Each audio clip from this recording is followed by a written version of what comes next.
Hey, what's up, guys? This is Dante Hall, a.k.a. The X Factor, a.k.a. The Human Joystick, and this is the NFL Report. Yes, we are here at the NFL Report. We know who is going to be in the Super Bowl, James Palmer. It will be the Chiefs. It will be the 49ers. And we have a loaded show today. We have Omar Ruiz, who will be at the Niners facility. He was at the NFC Championship. Sherree Burruss, who was with you in Baltimore for the AFC Championship, she'll be here. Marc Ross talking some big picture stuff. But before we get to any of that, JP, you had the viral moment of the weekend. Let's take a look at this video, and then you were going to tell us all the deets behind it. Yeah, Steve, this was pregame here at M&T Bank Stadium. And listen, this is Travis Kelce telling maybe the greatest kicker of all time, Justin Tucker, I don't want you to be warming up around my quarterback, Patrick Mahomes. Now, some people say that this was playful.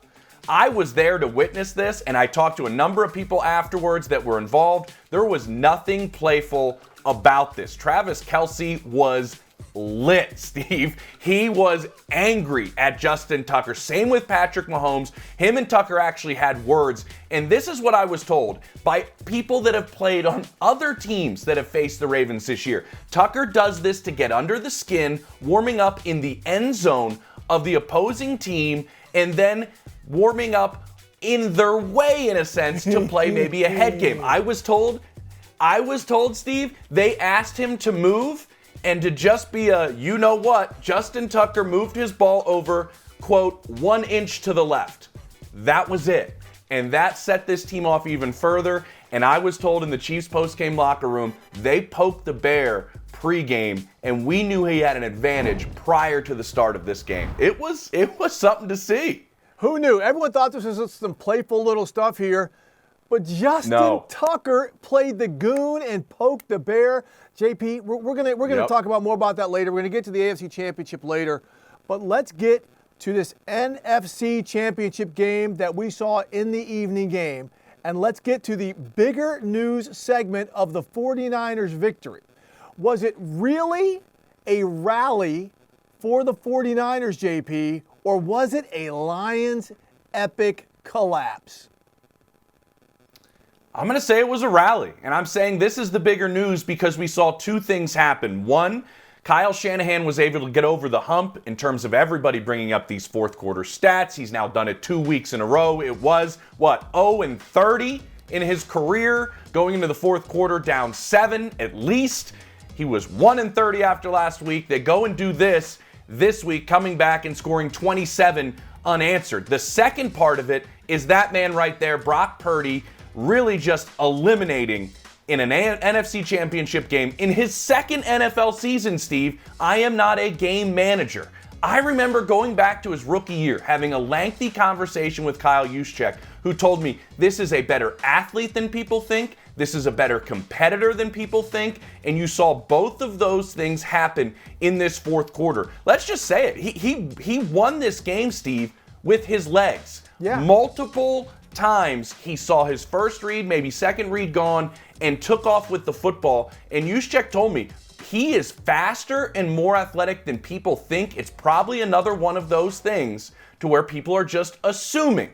They're assuming he's the game manager until they play against him, Juszczyk told me. And then you realize he's a little more elusive, a little bit quicker, and his mind is so good. He plays angles. He knows where he's going.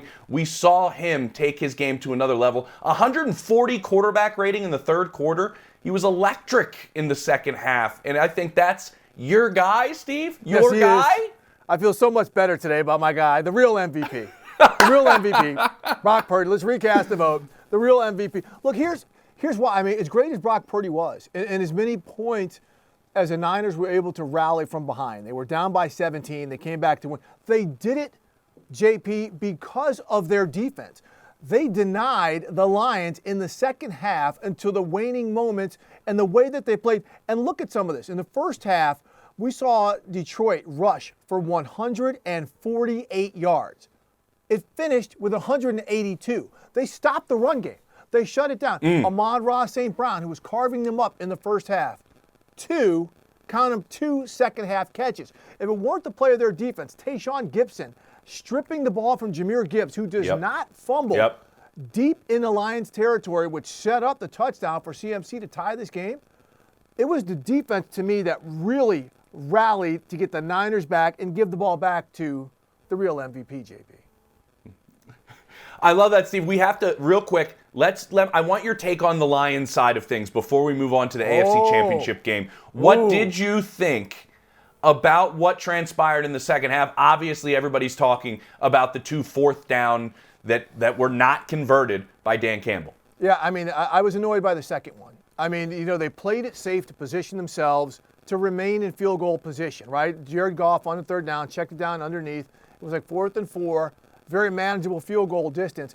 And that's where you have to get the points to try, or at least try to get the points to tie it, because your team is reeling. I mean, that stadium has all the energy in the Niners' way. If you level the playing field, you get it to 27-27, then all of a sudden your team, you can come to the sideline and say, okay, we're all at zeros.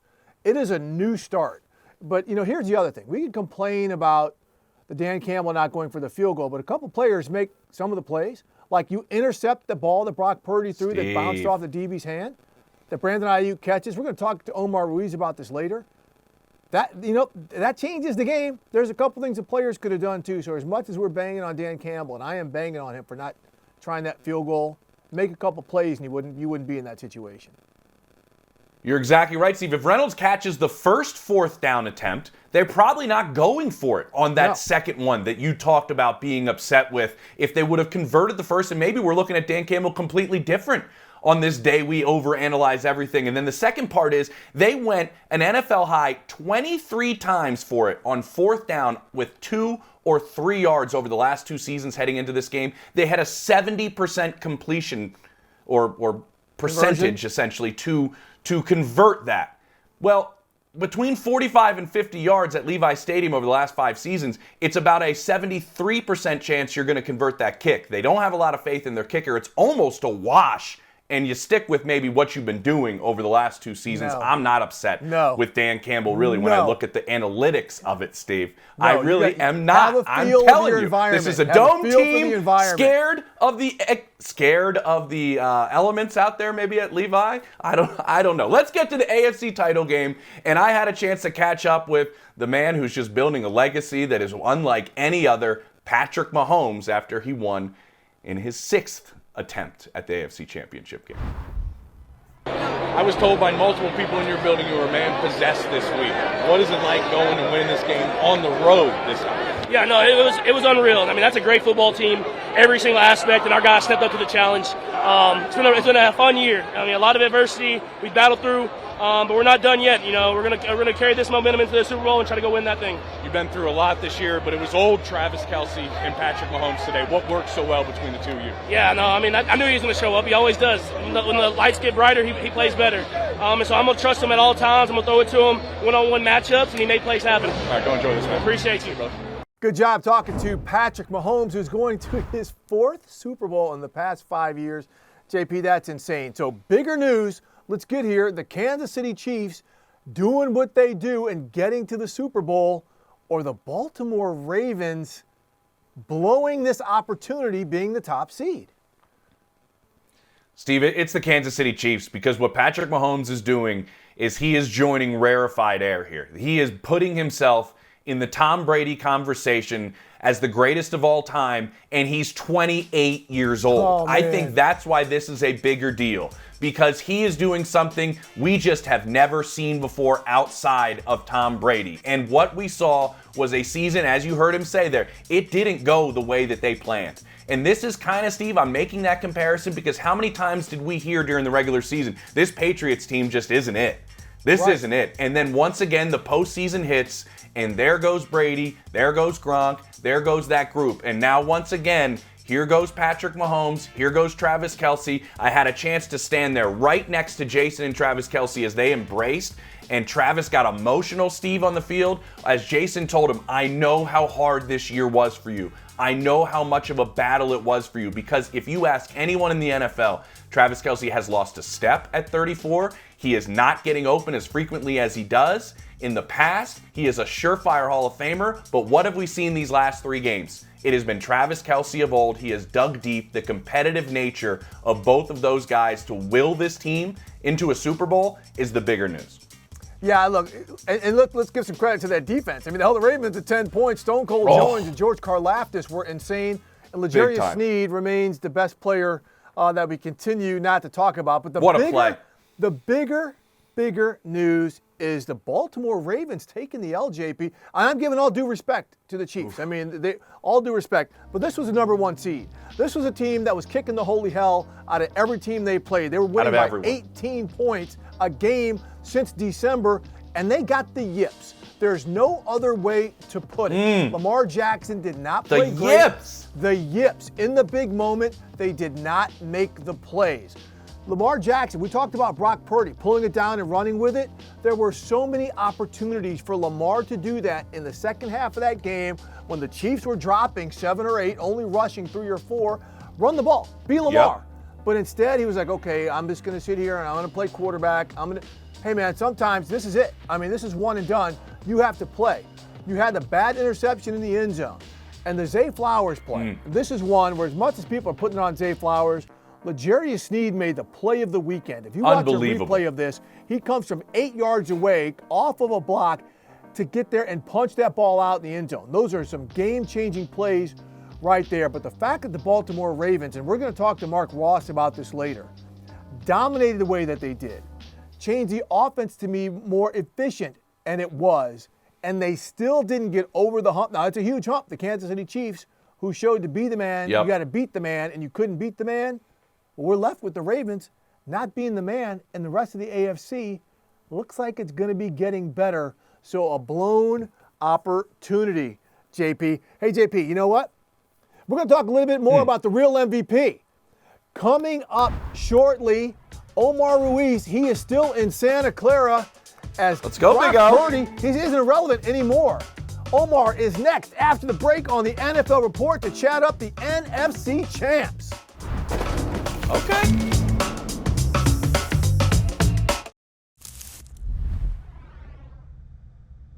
Play after play after play in the second half. You delivered with your arm, you delivered with your legs. How would you describe what happened there in the comeback? Man, down 17 at half, our whole team was just, we got to find a way. Our season's on the line.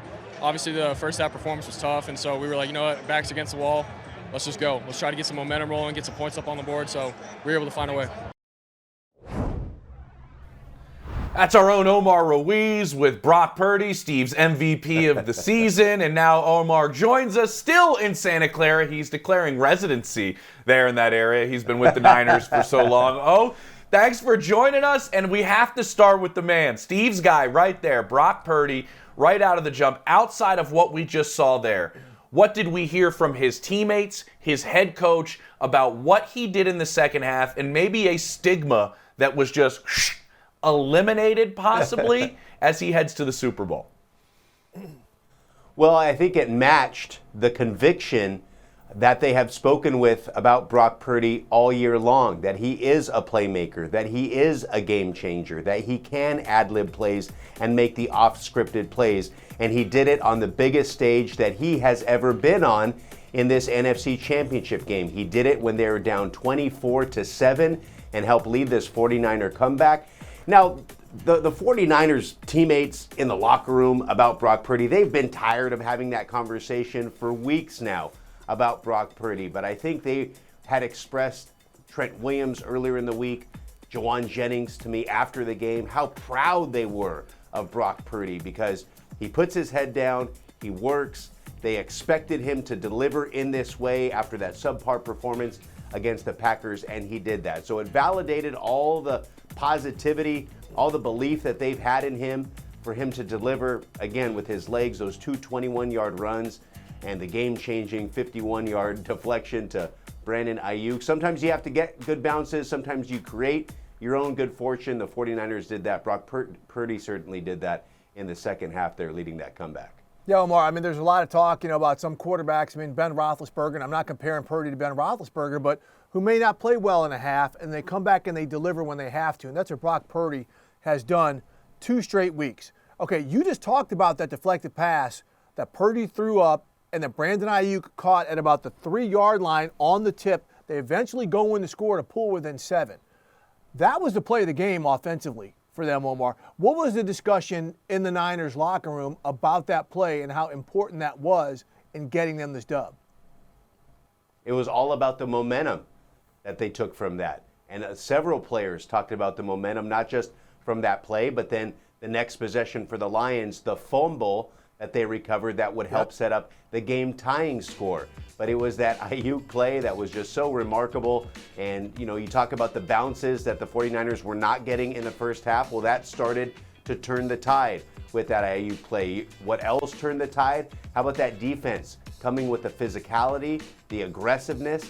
In talking to Steve Wilkes after the game, I asked him what changed for your group, and he said it was nothing miraculous. He said they played a little bit more man there in the second half, but that defensive line started to play up front to their reputation, and that allowed the linebackers like Fred Warner and Dre Greenlaw to get downhill and really attack that run and stop them in a way that they couldn't in the first half. And I even asked Fred Warner, because they knew coming into this game, and there was a discussion that we had last week. It was a very subtle thing in hearing the 49ers players speak about the Detroit Lions. They were saying that they were going to have to match the physicality and aggressiveness of those Lions. So they had the respect, they had the attention of the Lions did of the 49ers, but you had always heard the 49ers say, okay, teams are going to have to come in here and match our physicality. So it was just a subtle little thing that I heard. So they knew that Detroit was going to come in here and try to play smash mouth, and they did. So getting back to the conversation with Fred Warner, he said, I don't know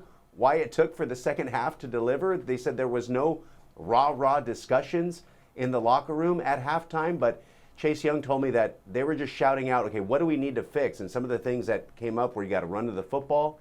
When the play comes to you, you got to make it. Everybody has to finish at the football, and so that style of aggressiveness, the physicality that they had been known for, finally started to show up, and that helped turn the tide as well.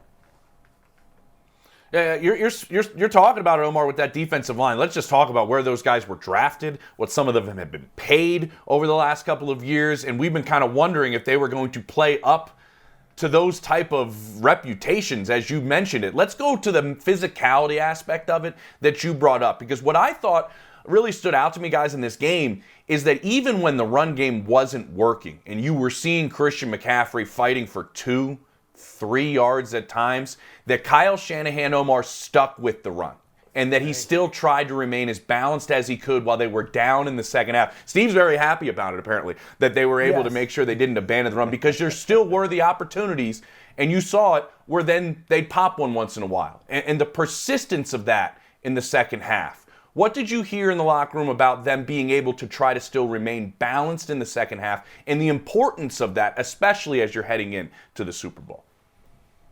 Well, that's the hallmark of the Kyle Shanahan offense, the persistence to stay on the ground, and how that opens everything up in the offense, and the misdirection and the motion and all of that because of the success that they have on the ground game and sticking to it. But I think, you know, when they're down 17 points at the half, you start to think, okay, they're going to open it up and they're going to, you know, try to get in a shootout here. But that wasn't the case. And I think that speaks to the bigger picture about how this 49ers team just didn't panic.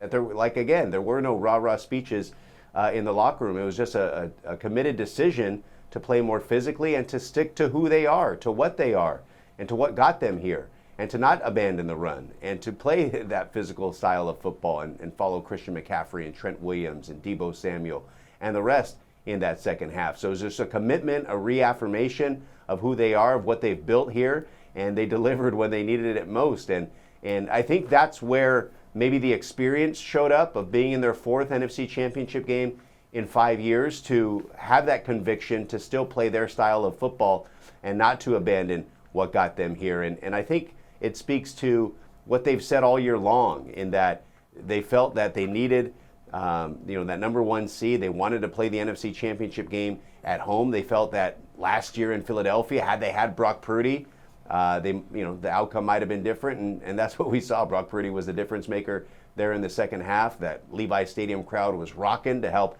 rally that team in the second half, and here we are again, another Chiefs 49ers Super Bowl 4 years later. Quickly, Omar, were there people in the Niners locker room trying to get Dan Campbell's address to mail him a Christmas card for not kicking the field goal and going for it on 4th down as many times as he did? He's not happy. Well, if you guys remember last week against Green Bay went for it on 4th and 1, and the 49ers defense came up with a stop. But then it was up to the 49er offense to go 86 yards the other way and capitalize on that momentum and to play complementary football. And they scored a touchdown in Green Bay, and that kind of helped turn the tide from that early momentum the Packers had delivered. And it was the same thing here on the 4th and 2 stop. It's not that just that they stopped the Lions offense in a absolutely time of game that they needed it, but it was the fact that then they went 70 plus the other way to score the touchdown, to capitalize on the momentum and really shift the dynamics of the game. Yeah, Omar, the second one, Steve Wilks, Jared Goff thinks they're in man and then changes it up when he starts rolling out and they drop it into a zone and there was just no place to go with the football. You know, it was just a brilliant call and a late adjustment, right, by a lot of those guys as part of his unit with the San Francisco 49ers. A great wrinkle there at a key moment. Omar, you saw a brilliant one. Finally get home to that family. Leave Santa Clara at some point today, please, okay? Good to see you. Yeah, thank you. Yeah, can't wait to get home, rest up. I'll see you guys in Vegas. Sounds good, buddy. Appreciate it. You know who's going to be in Vegas? The Kansas City Chiefs. You know who won't be? The Baltimore Ravens. This was a chippy one, back and forth between these two teams. Crowd didn't like that call, I don't know why, which was completely insane. Sherree Burruss joins us next to talk about what's next for the loser of the AFC Championship game, the Baltimore Ravens. More on the NFL Report. Mahomes to throw against a 4-man rush. Fires it near side to Kelce. Comes back to the ball and holds it in. Touchdown! Kansas City! Patrick Mahomes absolutely took duct tape and just wrapped the ball around the waist of Travis Kelce for a 19-yard touchdown.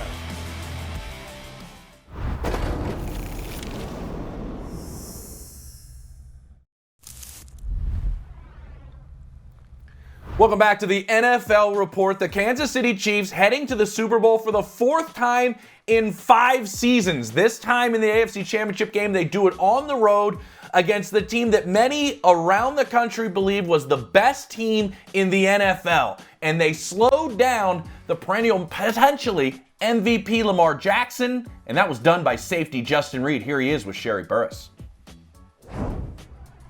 It's never easy. It took a team effort. We fought hard, tooth and nail. Nobody gave us a chance. 4.5-point underdogs. But we got all we need in our locker room. And we believe in each other. We believe in the coaches believe in us. And we go out there and execute the way that we execute today, we're going to be a hard team to beat. So we're excited about the opportunity. Just what is the limit for you guys as you do have one more game left this season? I think we can keep stacking it. We know what the prize is. We know what the ultimate goal is. And we're going to go chase it. With everything in our soul, we all want it so bad, we're going to go back to back. Now, he made up these shirts, Justin Reid. In Spags, we trust. I'll tell you one thing, Steve. Spags did not like the shirts. He found them rather embarrassing. But if you know Steve Spagnuolo, that's par for the course. But his players and his defense absolutely think the world of their defensive coordinator, and he had another brilliant game plan once again in the postseason. Yeah, absolutely. I mean, they shut down that Ravens offense. And speaking of the Ravens, they're bringing in our own Sherree Burruss. Sherree, great job with that interview. Great job all week. And you have been with the Ravens for much of this season. They were the most dominant team in the NFL, but Lamar Jackson did not change the narrative. He is not going to the Super Bowl. What is being said about his inability, if you will, to elevate his team the way that Patrick Mahomes did? Pre-game yesterday, and he was saying that you can build a legacy. There will be a legacy-making play in this game, and he said never count out Patrick Mahomes, but at the same rate, never count out Lamar Jackson. But his point was, if Lamar Jackson could go in there and beat Patrick Mahomes, beat this Kansas City defense, this Kansas City dynasty, even at that would take Lamar to the next level. But again, we saw them fall short. And James, we were sitting there next to each other in the press box, just kind of scratching our heads at what this Ravens offense was doing. Like, it didn't seem like they were really clicking on all cylinders like we were used to seeing. My notes, I literally wrote halftime observation, looking like expected, but offense not finding their rhythm. And even after the game, Lamar said, they're frustrated, but this was, I think, an important step in the fact that they do obviously have plans and aspirations to make to a Super Bowl. They still need that experience to kind of get over that hump. Zay Flowers, a big key of this also. He was such a big piece offensively, and I know there's a knock on him for that play at the goal line, also that taunting penalty. But like a man, as a rookie, he stood up in front of the media in that locker room addressing us, which in a moment I'd have to assume is the hardest moment in his football career. And he just talked about the brotherhood in this locker room, not just for himself, but everyone being able to keep themselves, I think, optimistic and positive despite falling so short of getting to such a big game and their goals of making it back to the Super Bowl. Sherree, we're seeing the play right here of L'Jarius Sneed, one of the best corners in all of football, punching that football out prior to the goal line from Zay Flowers. And you mentioned the taunting call. Joe Burrow, by the way, says, let him taunt. I want to see everybody taunt everybody, which was great by Joe Cool out there on the Twitter world. But that play in particular, what did John Harbaugh and company have to say about it? Because this is a rookie that has played at a remarkable level. But that's the type of play at a goal line that is preached repeatedly throughout a season. What was said about that game-changing play from the other side of things? Because we've heard it from the Chiefs side. Yeah, so head coach John Harbaugh said, we teach them for at the goal line, 2 hands on the ball if you're going to reach. If we see that play again, that's exactly what Zay did. 2 hands on the ball. We see it right here. I'm not mad at Zay for trying. I think it'd be more upsetting if he didn't try to go for the goal line personally. I guess hindsight is 20/20, but that is exactly as head coach John Harbaugh said. They teach that play. I just think this is kind of one of those games where the ball sometimes just doesn't roll your way, or you know what? Hey, the defense, they get paid just like the offense to go out there and make plays. And that's exactly what we saw happen. Sure. Okay, we talk about how dominant the Ravens have been. Like, how much was a blown opportunity? How much of a blown opportunity was this? Because the saying is, when the window's open, you got to run through it, and they didn't.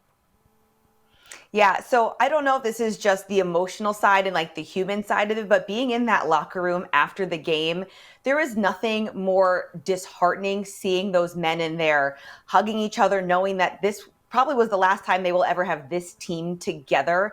So you do feel for them, and the fact that they wanted to win the Super Bowl now because of the pieces they had now. They have so many free agents. We don't even know if defensive coordinator Mike Macdonald is still going to be there. Offensive coordinator Todd Monken, even now this is his first season as OC. They're both getting head coach interviews. So they wanted to win now for the urgency. So Steve, to your point, I mean, that was a driving factor. And, we don't know if you ever get back to this point again. They hadn't been to the Super Bowl in 12 years. They haven't had an AFC championship game in Baltimore in 53 years. So, I think they understand that there was a sense of urgency to get it done now. But like I said, I think there is some optimism looking at the young pieces that they do have, like we talked about, Zay Flowers. We're talking about Kyle Hamilton, Roquan Smith. They have a lot of young, really strong pieces.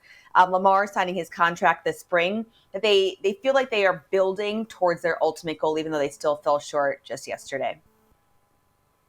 This year, there are some key free agents. Patrick Queen, who plays there right next to Roquan Smith, Justin Madubuike. A lot of guys on that group. Geno Stone, who played a big role in the secondary, filling in at times and had a monster season, honestly. A variety of guys, Jadeveon Clowney, some of the Kyle Van Noy, the older guys that they brought in to fill certain pieces and make this team what they were. Was a one-year we deal. know how Is good right? this Odell's as well is going to be a free agent, OBJ. So real quickly, what do you see them doing moving forward? Because we know this is a team that is very good in the draft, usually year in and year out. Where do you see, talking to people in Baltimore, is maybe a spot they need to take a step up? Is it still receiver even after they maybe took Zay this past year and had success with the rookie? Yeah, I think so. But I think yes. So to answer your question, wide receiver, yes. Consider we talked about some of those free agent moves. Some of those guys are more on the veteran side. They could maybe use some of that firepower, bring in a different kind of juice. But also I think it's interesting, James, I don't know if we talked about this during the game yesterday, but it seemed like they completely abandoned the run. Now, I'm not going to question Todd Monken because he gets paid way more than I do and knows way more about this game than I do. But I found it so interesting that the number one rush offense really didn't run the ball. So I'm wondering if maybe they need to add some more juice to that position. Obviously, Gus Edwards is their workhorse. Justice Hill has done a really good job in that spot. But, once they lost J.K. Dobbins, which, how can we forget that he was a key piece, that he tore his, Achilles earlier this season. They kind of filtered in Melvin Gordon there. They brought in Dalvin Cook. So I'm wondering if maybe that is the position group besides wide receiver that they could try to maybe bring some oomph to this offense and get Lamar a little bit more help too. Yeah, I think after watching what happened yesterday and a couple times this year too, especially with injuries, they have to address their offensive line as well, because the Kansas City Chiefs owned both group. Lines of scrimmage yesterday. That was the key to this game. The Ravens had not been handled up front like they were handled by the Chiefs. That offensive line, and again, with some of the injuries and the age, as you mentioned, JP, that's where we could see some change as well. Sherree, great job. Well done. We will see you in Las Vegas for the Super Bowl. Coming up next, Bill Belichick.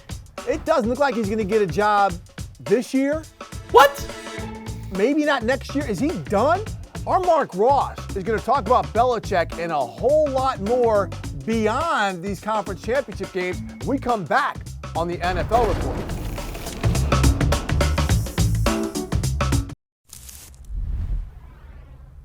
All right, we are back at the NFL Report, and look at this. Patrick Mahomes, 6 years as a starter, 4 trips to the Super Bowl. I think you can say that's great. I think Anthony Chiefs, they found their franchise quarterback. And you know what? We found our franchise knowledge guy right here in this segment. We have Marc Ross joining us, James Palmer.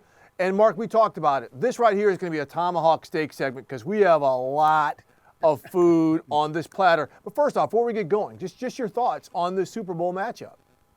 Well, this is going to be fascinating and so much fun. Of course, the rematch of a few years ago, and with Mahomes back. Hey, look. How was the greatest quarterback of all time, an underdog yesterday, and going into it, and despite all odds, just give me anybody to play with, just like Brady used to, and I'll find a way to get there. Of course, Andy Reid's importance, and my man, Steve Spagnuolo, the D coordinator, doing it once again. I'm sure we'll talk about him a little bit later. And then on the other side, the 49ers, we know the ups and downs that they've had and the doubt in the middle of the season. Brock Purdy, can he do it or can he not do it? Stepping up with huge plays yesterday, showing that, yeah, I'm a playmaker too. I got this. So it's going to be a lot of fun once again to match wits. Great coaching, great talent, great players, a lot of storylines. Of course, we're not even talking about Taylor and that situation. So it's going to be a lot of fun, guys. Yeah, I've had 2 jobs this postseason, Mark. It's been covering the NFL, following the Chiefs a lot, and 2, can I get a shot of Taylor Swift for everybody that needs one via social media? I've been pretty successful, I'm not going to lie, for a few of these games. We will get, as Mark teased, to these 2 teams more in depth, Chiefs and Niners. But let's talk about whose seasons just came to a close on Sunday first, Mark, and how they move on moving forward. We know Ben Johnson is a hot name, and obviously the connection to DC and the Commanders is one that we're all kind of following. If he does depart Detroit, how does a team, and we just saw this with Philadelphia and the massive step that they took back after losing both of their coordinators, what do you have to, what boxes do you have to check if you lose a coordinator that's as important as Ben Johnson is to the Lions to make sure that doesn't happen to your organization? What do the Lions need to do to make sure they keep moving forward if they lose Ben Johnson? Yeah, look, everyone assumes, you just keep it rolling. But as soon as your team is done their season, it's a different team. And you mentioned the Eagles, but any team, even when you win the Super Bowl, it's a different team that next year. And for the Lions, for Ben Johnson, is this guy the best coordinator in the league? So to say, well, let's just find another guy. We've got this young talent, keep it rolling. That's not easy. That's hard. And I'll liken it to when we had Steve Spagnuolo, since we're going to talk about him with the Giants, and we won the Super Bowl in 2007, masterful job by Spags. We were able to keep him another year, and then he left to become the Rams head coach there. And it's like, well, let's just fill in another guy. Well, no, there's only one Steve Spagnuolo. The importance of a great coordinator cannot be undersold and underestimated. So the Lions, someone's, number one, find a capable coordinator. Of course, they won't be Ben Johnson because he's one of a kind. But all this young talent that we have, they have to take a step. They have to get better. Brad Holmes, the GM, we got to get more talent in here to help overcome that as well. Jared Goff, is he going to be better next year? And then Dan Campbell, the head coach, he's got to get better as well. So it's everyone really has to step up and overcome and get better in the absence of Ben Johnson, because what he did there is special, and deservedly so. He's going to get a head job somewhere else because of how special he was. But it's going to take an entire organizational effort to get back to where they were or better, or they may not be as good or prolific next year as they were this year. I'm so glad you said that, Mark, because you talk to defensive coaches in this league, and they will tell you Ben Johnson is different. He is different with what he does. But let's talk about another coordinator, and that's McDaniel. They're at Baltimore. He could be gone. But McDonald, I'm sorry. But I want to get more. I want more about this with the Ravens. They changed their offense. They played at such a high level, and they still didn't break through, Mark. I mean, what do they need to do moving forward to get over the hump? Yeah, right. To be the man, you got to beat the man. Yep. And I think everyone in Baltimore knew that, and then they just couldn't do it. Just like last week we were talking about Josh Allen and the Bills. They couldn't do it. The Ravens had everything going for them, crushing teams with playoff teams all season long. Last week, okay, let's just crush the young up-and-coming Texans.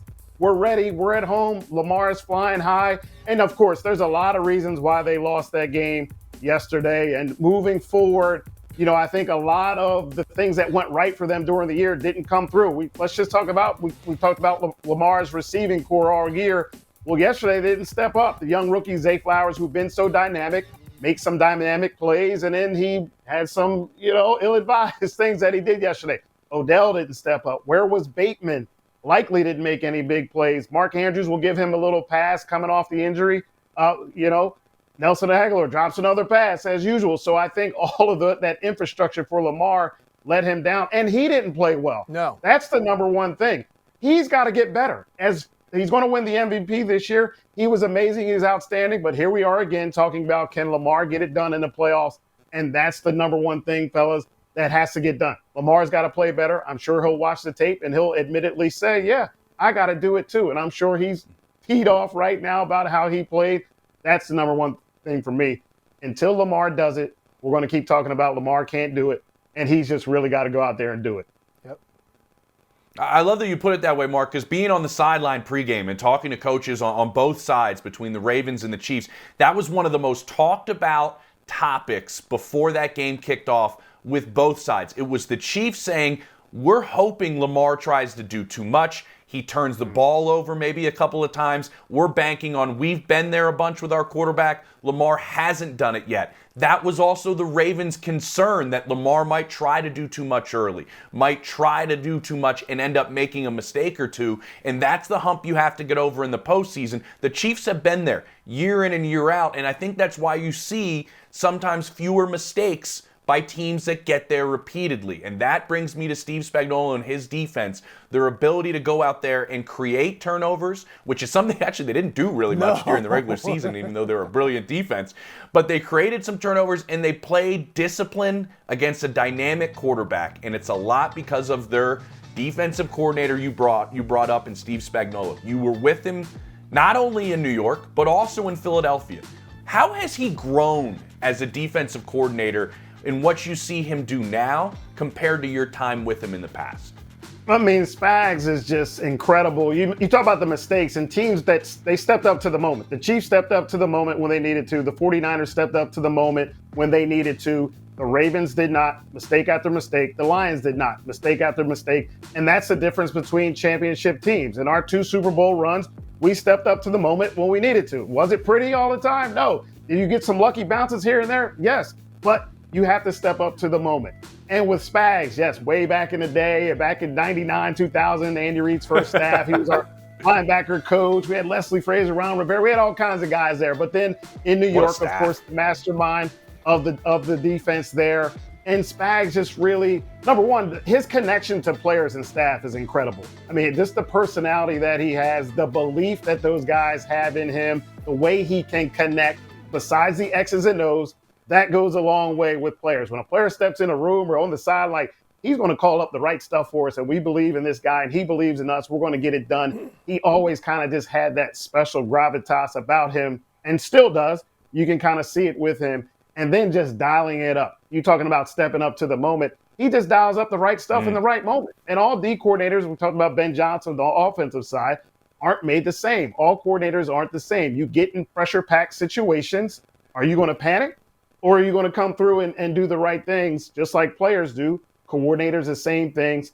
And Spags just really has just an innate feel for dialing up the right stuff at the right time and knowing how to put his players in position to make plays at the right time. He did it with us in New York. He's done it now with KC. And it's really just, I mean, can we have a Hall of Fame for a coordinator? You know, and it's just incredible the runs he gets on and the way he's just able to take his game to another level in these pressure-packed situations. Super quick, Mark, because I want to get to Belichick. But how come Spags doesn't even get head coaching interviews, man? Oh, hey, man, you know how it is. You know how it is, Steve. It's just on to the next, the new, the hot, the young up-and-coming coordinators. That's kind of what the trend is out of the NFL. And, of course, what he's done, he should get another shot at it. He's been a head coach. He's learned from that. That was a big thing when he came back to New York with us, where he said he learned so much more when he was a head coach. Of course, it didn't end the way he wanted to with the Rams, but he came out of that a better coach for that experience, and you see that right now. But, yeah, he definitely deserves it. But you know how the nature of the NFL is in the hiring cycle. It's, here, let's just go this route here with young offensive mind. And so, you know, he does earn it. He does deserve it, though. Yeah, he does, and I know he wants another crack. We'll see if he gets another one, but I know he's happy doing what he's doing and the success they're having in Kansas City. How about Bill Belichick? It looks right now like we're going to have a year without Bill Belichick in 2024. So, Mark, is this the end for Bill Belichick, or is this just a one-year vacancy? You know, guys, I think this is probably it. If this wasn't, he didn't get it now, there's no reason to think next year, another year removed from the game. I think a lot of the negativity or the reasons why is like, okay, he's not the young up-and-comer. And the way he conducts business and runs his organization, runs his program, a lot of owners just aren't looking for that style anymore. And despite, of course, the rings and the accolades, it's, okay, they're talking about he doesn't have Tom Brady anymore. He didn't do it without Tom Brady, and they're talking about that as well. So I think right now would have been really only one team. And it wasn't even a lot of teams brought him in to interview. It was like they didn't even bother with him. No. So from the outside looking in, it was we don't even want to deal with this. And then also, well, if you're hiring Bill Belichick, is he bringing in all his guys, and whoever hires him, you're getting rid of him in the building? Correct. I don't want to bring that guy in that's coming in to bring everybody to take my job. So a lot of that got taken into account when they talked to Belichick. So you can never take away what the man has done, but that was in, and moving forward, teams are looking for that aggressive, forward-looking program and not the old-school approach. Yeah, two of the greatest who ever did it didn't get additional opportunities. I'm talking about Don Shula and Tom Landry. So, you know, that's part of it. Real quick, because you only have about a minute and a half left, it's not just Belichick. Mike Vrabel, who we all know is a damn good coach, could be on the sidelines as well. He is not 72. He could be on the sidelines as well. I mean, there's a lot of good coaches who aren't getting in there, but Mike Vrabel's track record kind of speaks for itself. How surprising is it that teams weren't as sweet on him as we thought maybe they should be? Yeah, I thought they would be. As you mentioned, you know, younger guy, and what he overachieved a lot for most of the time there with it. And if you were looking for, okay, well, we want an established coach who's shown the way to win, let's get him in here. But again, it's all about trying to find your own and not trying to rely on, well, recycled guys. And, you know, for Vrabel, teams are kind of looking at, well, we need the offense. Again, that trend of the young offensive coaches are still sort of playing out. And especially with those teams who either are about to draft a QB or, you know, picking up high. There's a couple of those vacancies there still. Washington, here you are. And or trying to develop a young guy that you have. And unfortunately, that he just didn't fit into that box. But obviously, he has been a successful head coach. But look, ownership goes a certain route. And that's just been a copycat trend with the NFL hiring cycle. Marc Ross not leaving anything on the bone of that tomahawk steak segment. Right. Well done, what my man. What we got with it? We got the sides cut. We just ate the steak. Now where's the mashed potatoes? We gotta save it for Thursday. What we got? Save it for Thursday. I'll take a fully loaded baked potato, please, Steve. Yeah, save a little one for Thursday. You know, we maybe got to bring you back then. If not, come back next week because we got the Senior Bowl coming up and a couple of these All-Star games as well. All right, great stuff, Marc Ross. Well, you heard that Mike Vrabel wasn't the up-and-coming offensive guy. Well, neither is this guy. He's an up-and-coming defensive guy. Raheem Morris gets the job. He's an everywhere down guy, in Atlanta. He's that dude. We're going to talk about him and more on the NFL Report, and it's also a podcast.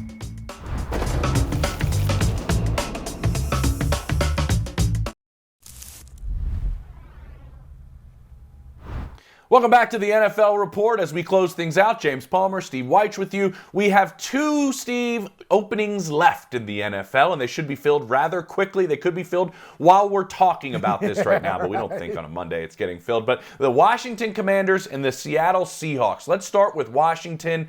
What's your take on what we're going to be seeing in Washington now that Adam Peters is in place? And it's essentially, from my understanding, kind of his call. Yeah, Adam Peters is there. We've got Bob Myers also coming in. There's been talk for weeks that Ben Johnson, the offensive coordinator for the Detroit Lions, who is now available to interview in person, is the favorite there, and he will be interviewing with the Commanders. But look, this is a team that needs a quarterback, but everyone has seen what he's done the past 2 years in Detroit.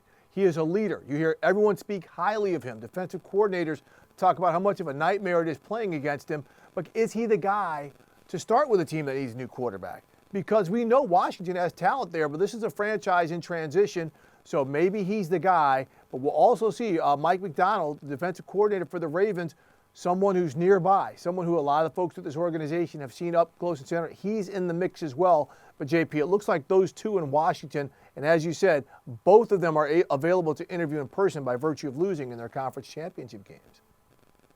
And I like that you brought up Mike McDonald, because that's an organization that the Commanders have spent a lot of time looking at in terms of how we want to build this new look in terms of culture, in terms of how we draft, in terms of how we go through the entire process. So obviously talking to Mike is a big part of this, but also what they want to establish. You mentioned the quarterback spot. Remember, they picked second overall in this draft coming up, and that's a big, probably talking point with anybody they interview in terms of what's your plan at the quarterback spot. A completely different situation all the way across the country, Steve, in Seattle.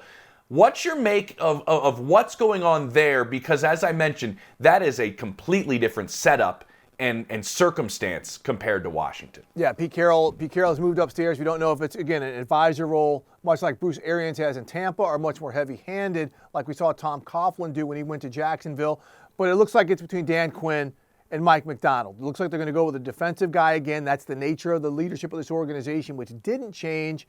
So we'll see probably by the end of the week if it's Quinn, the Cowboys defensive coordinator, going back to where he made a lot of good memories as a DC in Seattle, or McDonald. But JP, I also want to get to what's happened in Atlanta. Raheem Morris gets the job there. And early on, and I am told from this from some very close people, it was Bill Belichick's job. Arthur Blank wanted him. Other people in the building really liked him. But then the more they got through this process and interviewed candidates, Raheem Morris, the defensive coordinator for the Rams, who had coached there before as a wide receivers coach and as a secondary coach, and who had remained and retained great relationships in that building, he gets the job. Like, what are your thoughts about this? Because a lot of people are like, oh, he's already had a head coaching job. Why are we going with a defensive coach when we have a good defense and we need a quarterback?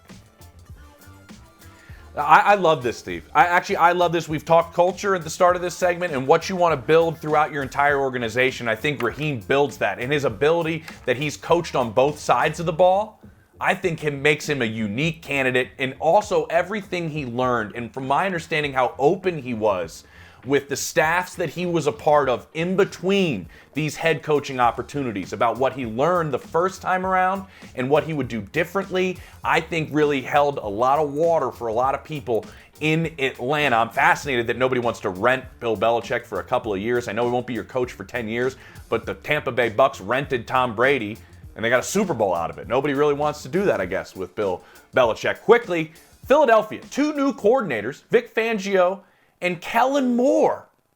What's your thoughts real quick? Yeah, look, Vic Fangio, it was not working in Miami. You heard people talking about the relationship. It just wasn't really great with a lot of people. So him going to Philadelphia, he can fix that team. There's talent, but they've got to add significant depth, especially at the position he thrives on, and that's at the safety spots. They've got to add some talent right there. I think Kellen Moore going to the offense, very intrigued by this one because he has not coached a mobile quarterback and Dak Prescott and Justin Herbert like he's going to have in Jalen Hurts. So it's going to be interesting to see if he can get that passing game and everything else going. On Mondays and Thursdays, JP, you can catch the NFL Report. It is also a podcast. We're available on Roku, Tubi, Pluto, Peacock, anywhere you get your free streaming apps. Me and JP here on the NFL Report.